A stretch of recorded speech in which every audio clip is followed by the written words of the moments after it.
तो वेलोसिटी का अगर डेरिवेटिव लिया जाए तो क्या हो जाएगा, ए ओमेगा तो है ही, बराबर है कि नहीं। कॉस ओमेगा टी का डेरिवेटिव क्या आता है, sine minus sine of omega T, और ओमेगा टी का डेरिवेटिव आता है ओमेगा। तो ये ओमेगा इसको जाके मल्टीप्लाई हो जाएगा, तो ये आ जाता है ए ओमेगा स्क्वायर, और ये माइनस आगे, और ये साइन ऑफ ओमेगा टी। तो ये हो जाता है तुम्हारा एक्सेलरेशन का इक्वेशन। समझा। फिर इसमें से हम एक चीज और बोल सकते हैं कि अगर हम ये ए और ये साइन ऑफ ओमेगा टी को पास पास ले लें, जैसे माइनस ए मतलब ओमेगा स्क्वायर, और फिर ये ए साइन ऑफ ओमेगा टी को मैंने पास पास ले लिया, तो इसका मतलब ये हो जाएगा ए साइन ऑफ ओमेगा टी क्या होता है, क्या होता है, डिस्प्लेसमेंट होता है ना। तो मैं इसकी जगह पे क्या लिख सकता हूँ, लिख सकता हूँ नहीं लिख सकता हूँ डिस्प्लेसमेंट, तो मैं एक्सेलरेशन को माइनस ओमेगा स्क्वायर एक्स भी बोल सकता हूँ।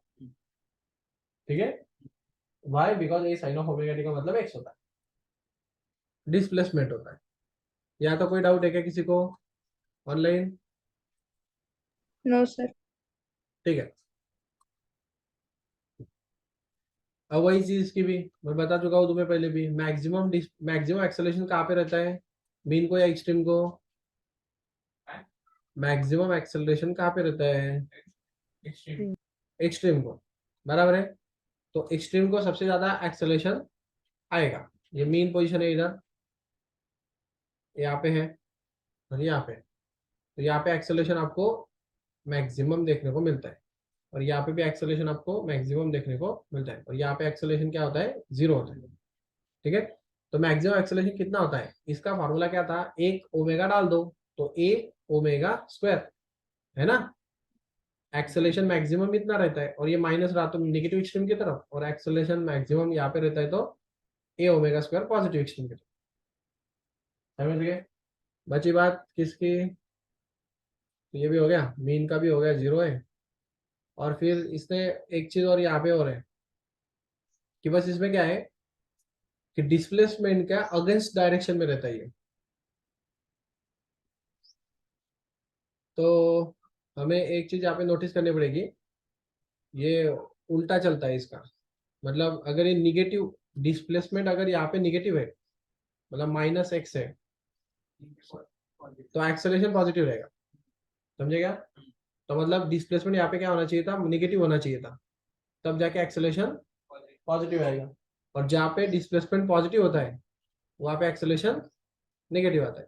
ये उल्टा चलता है एक्सेलरेशन की, मतलब साइन के हिसाब से, क्योंकि साइकिल देखो ना तुम, साइकिल कैसा था, डिस्प्लेसमेंट का साइकिल ऊपर से स्टार्ट होता है और एक्सेलरेशन का साइकिल नीचे से स्टार्ट होता है, चलते एक साइड से, लेकिन एक ऊपर एक नीचे। तो जहाँ पे एक्सेलरेशन का पॉजिटिव एक्सट्रीम रहेगा उधर डिस्प्लेसमेंट नेगेटिव रहेगा, और जिधर जिधर डिस्प्लेसमेंट पॉजिटिव रहेगा उधर एक्सेलरेशन नेगेटिव रहेगा। समझा। ऑनलाइन कर लगा रही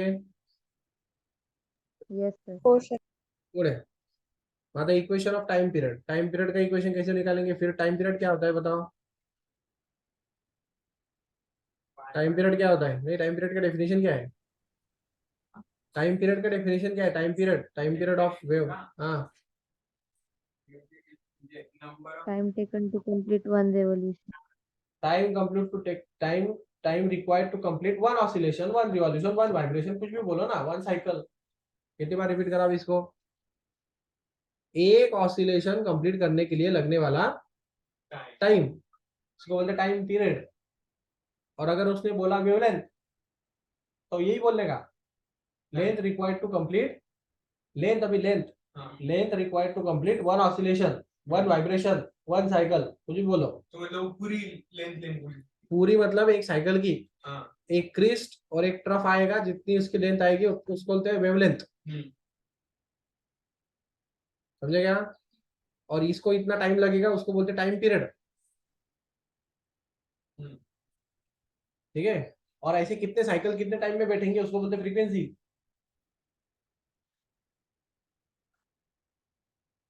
ठीक है,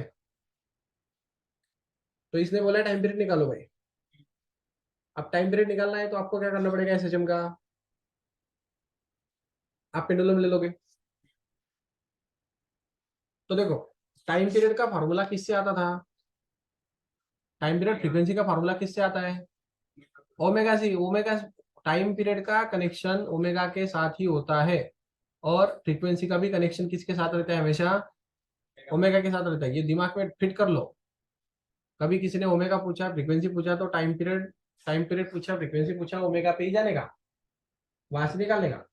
तो ओमेगा का फार्मूला क्या रहता है? ओमेगा के बहुत सारे फार्मूले, उसमें से फ्रीक्वेंसी का था एक 2πn, और एक ओमेगा का टाइम पीरियड में भी था 2π/t। याद है? और अगर मुझे टाइम पीरियड चाहिए होगा तो मैं क्या करूंगा?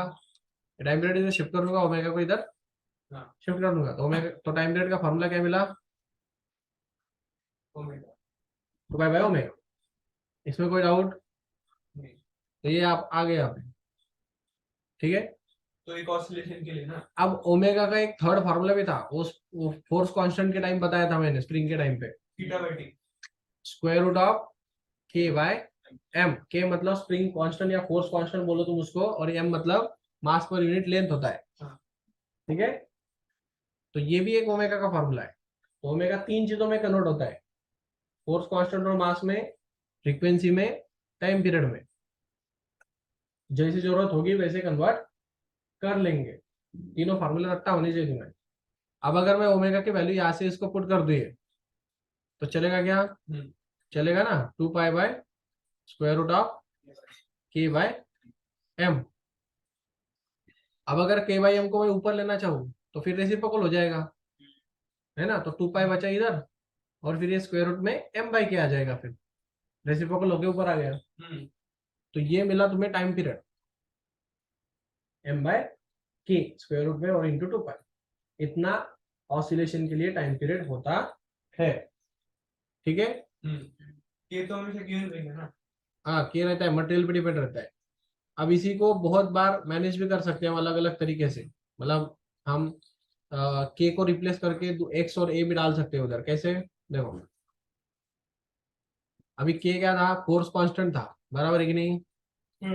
फोर्स कांस्टेंट किस फार्मूले से आता था? रिस्टोरिंग फोर्स के फार्मूले से आता था। रिस्टोरिंग फोर्स का फार्मूला क्या था? Force constant into displacement minus के एक्स। ये किसका फार्मूला है? रिस्टोरिंग फोर्स का। यही से आया था ना वो स्प्रिंग रिस्टोरिंग फोर्स कितना लेगा, वो माइनस के एक्स से इतना रिस्टोरिंग फोर्स लेता था। अब इसमें से मैं के की वैल्यू नहीं निकाल सकता क्या? निकाल सकता हूँ। नहीं तो तुम के की वैल्यू यहाँ पे जाके पुट कर दो, नहीं तो फिर तुम m/k का रेशियो ही बना लो, पूरा का पूरा m/k का रेशियो ही बन जाएगा आपसे। क्यों? क्योंकि मैं फोर्स को क्या लिख सकता हूँ? Mass into acceleration. तो ये माइनस के एक्स हो गया। अब मुझे किसका रेशियो चाहिए? m/k। तो m/k चाहिए तो m इधर है, ये k इधर है, तो मैं k को इधर क्या कर लूंगा, और ये a को इधर क्या कर लूंगा, बराबर है कि नहीं? तो m/k मिल जाएगा, और इधर बचेगा -x/a। अगर हमने मैग्नीट्यूड ली सिर्फ तो माइनस लेने की जरूरत है क्या? तो सिर्फ मैग्नीट्यूड के टाइम आप x/a लो, मैग्नीट्यूड के केस में। तो हम m/k हमारा टाइम का फॉर्मूला क्या आया था? फिर टाइम का फॉर्मूला आया था 2π/स्क्वायर रूट ऑफ m/k। अगर तुम्हें m और k के बारे में इंफॉर्मेशन होगी तो तुम ये फॉर्मूला यूज करना। अगर m और k नहीं दिया और उसके जगह पे डिस्प्लेसमेंट और एम्पलीट्यूड दे के रखा है, एक्सेलरेशन दे के रखा है, डिस्प्लेसमेंट और एक्सेलरेशन दे के रखा है, तो फिर हम m/k को रिप्लेस कर देंगे किससे? डिस्प्लेसमेंट बाय एक्सेलरेशन से। तो फिर ये भी टाइम पीरियड का एक अनदर फार्मूला बन जाए। तो ये फार्मूला है एक्सेलरेशन और डिस्प्लेसमेंट में, वो फार्मूला है मास और फोर्स कांस्टेंट में। और जो पहले जो फार्मूला था वो ओमेगा में था। तो टाइम पीरियड के कितने फार्मूले हो गए? 3। तो टाइम पीरियड का बेसिक फार्मूला था 2π/ओमेगा, है ना। और फ्रीक्वेंसी में भी एक आता है, टाइम पीरियड रहता है रेसिप्रोकल ऑफ फ्रीक्वेंसी। फ्रीक्वेंसी का रेसिप्रोकल टाइम पीरियड रहता है। समझा? सीधा सीधा। तो टाइम पीरियड के कितने फार्मूले हो गए? कितने हो गए फिर? 4 हो गए ना। पहला, दूसरा, तीसरा, चौथा।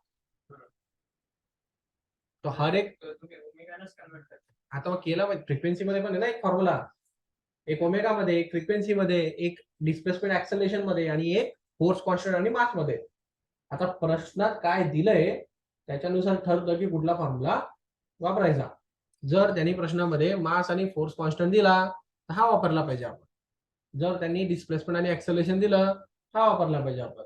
जर त्यांनी वेलॉसिटी दिली अँग्युलर वेलॉसिटी हा वापरला पाहिजे. आणि जर त्यांनी फ्रिक्वेन्सी दिलं तर रेसिप्रोकल ऑफ फ्रिक्वेन्सी केलं की टाइम पिरियड पडेल. कळलं? ये डाउट थीटा होगा? बाय ओमेगा भी लिख सकते हैं ना. हाँ? Theta by omega theta by omega time का हाँ लिख सकते हैं ना फॉर्मूला. क्यों? क्योंकि टाइम थीटा तो है ना तुम्हारा 2 पाई. थीटा बाय टी रहता है तो फिर मैं हाँ तो थीटा तो ले लिया मैंने 2 पाई. एक साइकिल का टाइम पीरियड है ना पूरा. हाँ. तो एक साइकिल में कितना घूम रहा है? पूरा 360 डिग्री. हाँ. कितना घुमा? तो थीटा की वैल्यू कितनी हो गई? ये थीटा बाय ओमेगा ही है हाँ. एक्चुअल में. बस उस थीटा की स्पेसिफिक सेक्शन हाँ. का बोला तो भी निकाल. हाँ वो पर्टिकुलर निकाल सकते हो, लेकिन ये थीटा की वैल्यू 2 पाई रहेगी क्योंकि अगर वो टाइम पीरियड बोल रहा है तो पूरा साइकिल की ही बात कर रहा है. टाइम पीरियड बोला तो एक साइकिल की बात चल रही है पूरी. बीच में कहीं पे रुकेगा नहीं हो और आगे भी नहीं जाएगा. तो पूरा साइकिल 360 डिग्री का ही होता है. समझे? तो बहुत आसान टाइप का है. अगर तुम्हारे फॉर्मूले लेने तो बहुत अच्छा है, फॉर्मूले नहीं लेने तो फिर तो कुछ नहीं आएगा तुम्हें इस चैप्टर में. और ये सिर्फ घुमाना आना चाहिए इधर उधर इधर उधर इधर. ये बेसिक बेसिक रिलेशंस को याद रखो तुम. रिस्टोरिंग फोर्स क्या होता है? माइनस के एक्स होता है. फोर्स को हम मास इंटू एक्सेलरेशन बोल सकते हैं, है ना. वेलोसिटी जो होता है वो टाइम पीरियड में भी आता है, फ्रीक्वेंसी में भी आता है, इसमें भी आता है. तो ऐसी चीजें याद रखो. उससे क्या हो जाएगा, क्वेश्चन अगर ट्विस्ट भी होता है तो वो मैनेज करने में कोई दिक्कत नहीं रहेगी. तो ये ट्विस्टिंग को लिखो, नोटबुक में कहीं पे लिख के रखो. ये अभी दिमाग में चलेगा, 2 साल के बाद नहीं समझेगा, 1 साल के बाद तो दिमाग में से निकल जाता है वो. तो बाजू में लिख के रखो कहीं पे तो भी कि कैसे कैसे ट्विस्ट कर किया जाता है उसको. अब यही इतने ही फॉर्मूले किसके भी आएंगे और सेम ही आएंगे ना. तो टाइम पीरियड के जितने फॉर्मूले उतने फ्रीक्वेंसी के फॉर्मूले अपने आप आ जाते हैं. बस रेसिप्रोकल कर लेना. तो जब कभी किसी ने तुम्हें फ्रीक्वेंसी पूछा तो दिमाग ज्यादा मत लगाओ, टाइम पीरियड ही निकालो और सबसे लास्ट में जो आंसर आएगा उसका रेसिप्रोकल करो. मतलब ज्यादा फॉर्मूले याद रखने की जरूरत नहीं रहेगी. नहीं तो ये कम से कम एक बेसिक वाला फॉर्मूला याद रखा तो भी चल जाएगा. ठीक है. अब ये आगे फेज है. फेज देखो, फेज का मतलब क्या होता है? Phase of system gives the state of oscillation of particle in system. वो पार्टिकल कौन सी स्टेट में है इसके बारे में बात करेगा फेज. तो फेज एंगल ये वर्ड बहुत बार सुनोगे अभी तो इसके आगे. तो फेज एंगल बेसिकली क्या बताएगा? वो कौन सी स्टेट में फिलहाल है.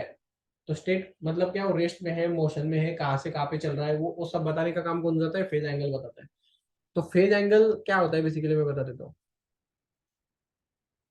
तो ये जो है देखो, ये 0 डिग्री, ये पाई बाय 90 डिग्री, ये पाई मतलब 180 डिग्री, 270 डिग्री, 360 डिग्री, है कि नहीं. इनको फेज एंगल बोला जाता है. क्या बोलते हैं? हाँ. इससे हमें पता चलता है कि वो कहाँ पे. इससे क्या पता चलेगा? उसकी स्टेट पता चलेगी. जैसे अगर ये पार्टिकल यहाँ तक आ गया होगा तो मुझे बताओ ये कौन सी स्टेट में होगा? रेस्ट में, है ना. वहां से रिटर्न आ रहा है ना, तो ये कौन सी स्टेट है? रेस्ट. और ये अगर ये मीन को है तो मोशन में है, मैक्सिमम वेलोसिटी होगी, फिर रेस्ट में. तो कौन सी जगह पे है और कौन सी स्टेट में है ये कौन बताएगा? ये डिग्रीज बताएंगे. बताएंगे नहीं बताएंगे? अगर वो 90 डिग्री को आता है, 270 डिग्री को आता है तो रेस्ट में है. अगर 180 डिग्री और 360 डिग्री आता है तो